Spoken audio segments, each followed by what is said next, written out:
eagerly waiting for the finale because बहुत दिन से चुप थी यार. अब तो मैं बहुत बोलूँगी. अब तो गए. गाइस एक बार पॉइंट और से याद कर लेती हूँ. हैलोवीन की पार्टी, ठीक है. सारा का sweater, birthday, okay. Pre plan. Also, really, do I talk about every single thing? Do I reply to every single thing? Do I?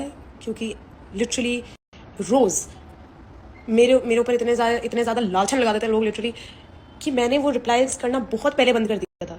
I do not reply to हमारी के for queen. I do not reply to Himanshu any more. उसने जितना मैंने उसको reply किया ना, उसके बाद भी उसने जो बखेड़ा मचाया, मैंने कभी रिप्लाई नहीं किया because I don't feel that they are worth my time. And also you, मतलब you are included in this. मैंने तुम्हारी भी जितनी भी चीज़ें हुई हैं, रियूनियन, ये वो, शाली, I never talked about anything because I don't want to. क्योंकि एक चीज़ बोलूँगी और वो फिर तुम बोलोगे, फिर मैं बोलूँगी और वो खिंचता जाएगा. और मुझे, तुम्हें भी पता है कि तुम झूठ बोल रहे हो. तुम्हें पता है कि तुम हैलोवीन का झूठ बोल रहे हो. तुम्हें पता है तुम बर्थडे का झूठ बोल रहे हो. तुम्हें पता है तुम प्री प्लान का झूठ बोल रहे हो. वो जो एक प्रूफ पकड़ के बैठे हो that we met. Firstly I think the other person cleared it, और मैं भी क्लियर कर दूंगी. मतलब इतनी कोई बड़ी बात थी नहीं. पर वो जो तो एक प्रूफ के जो वो प्रूफ मुझे पता भी है, by the way. I know the proof and it's not a proof. Anyway, उसके बाद मैं जो प्रूफ दिखाऊंगी about every little thing that you are lying about, be ready for that because that can actually ruin your life. And इसलिए मैं बस चुप हूँ अभी तक. और ये रिप्लाईज वाली बात अगर मैं लिस्ट कर दूँ ना, लिस्ट बना दूँ लोगों की कि मैंने किन किन को रिप्लाई नहीं किया, बहुत लंबी है लिस्ट.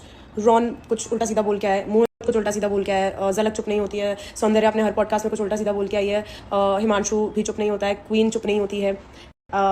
who else मेरे ये दिस क्या है, ये ब्लू बॉल्स वाला segment I have not talked about. You want me to list everything. और फिल्मी ज्ञान की पार्टी पे तुमने प्लीज बोला था मुझे, और did you come with Himanshu angry as fuck, और मेरे सामने आके खड़े होके you were demanding, did you meet him? Exactly. Did you meet him? 4 words you said. Did you meet him?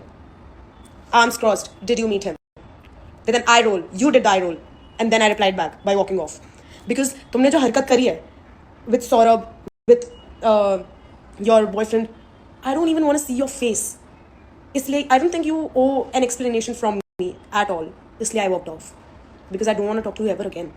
That is why I walked off. You did not deserve my explanation that day because you did so bad with Saurabh. तो इसलिए मुझे बात भी नहीं करनी थी तुमसे. And the way Himanshu sat beside me, और कायरा जब बोल रही थी कि ये सब मत करो, यहाँ पे क्यों कर रहे हो, और हिमांशु उधर से बोल रहा था कि क्यों नहीं करेगी वो, क्यों नहीं बोलेगी वो Kiara, don't take the wrong side now Kiara. और मैंने क्या बोला था, this is not the villa anymore, and I stood up and I walked off. What I do? And you're still lying. You never even once came up to me and apologized with the whole pre-planning situation. And now I know